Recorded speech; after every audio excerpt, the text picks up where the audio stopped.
I was in Hull, so decided to spend a couple of hours there on some street photography with my budget digital camera, the Fujifilm FinePix S4000, which I've covered in detail in my last two videos. Links are in the description. In the very last video that has me walking around Filey, you'll recall that I spent time resolving exposure by making adjustments to ISO, or what people in digital photography sometimes call noise. ISO is really a measure of light sensitivity. In crude terms, the higher the ISO, the brighter will be the picture.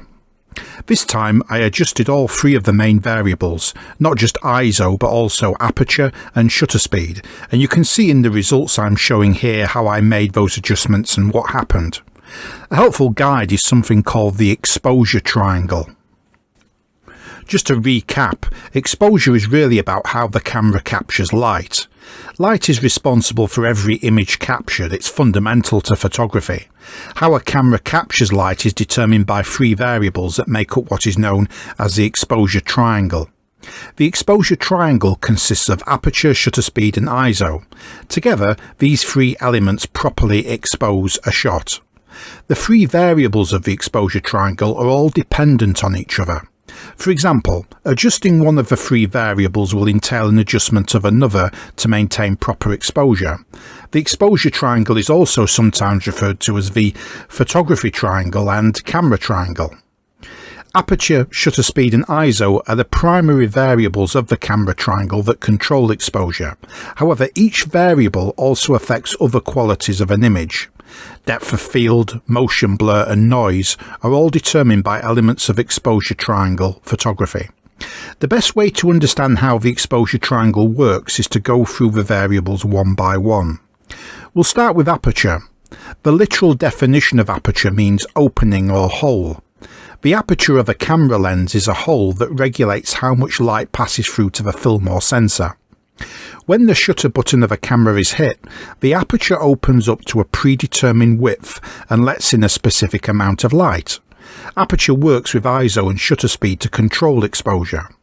As you can see from the exposure triangle chart in front of us now, the width of the camera lens aperture is measured in f-stops, written in numbers like 1.4, 2, 2.8, 4, 5, 0.6, 8, 11 and 16. Smaller apertures like f16 let in less light. Larger apertures like f1.4 let in more light. Aperture not only affects exposure but depth of field as well. Small apertures like f16 create a deep depth of field, allowing more to be in focus. Larger apertures like f1.4 create a shallow depth of field, allowing for a blurred background. While aperture is an incredibly important variable in the exposure triangle, it heavily depends on our next variable, shutter speed. When the shutter button of a camera is pressed, the aperture opens up. How long the aperture stays open is determined by the camera's shutter speed. Shutter speed controls how long the sensor of the camera is exposed to light.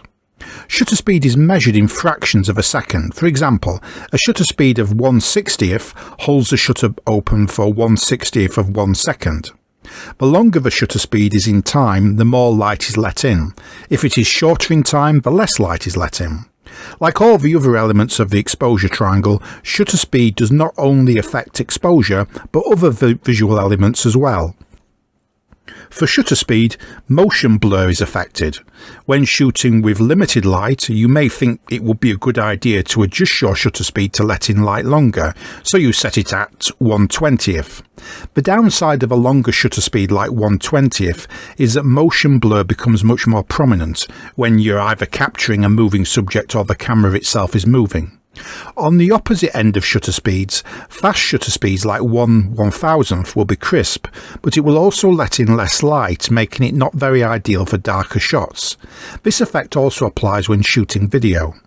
Fast shutter speeds like 1/1000th will capture crisp shots that can look jolty and unnatural to the human eye.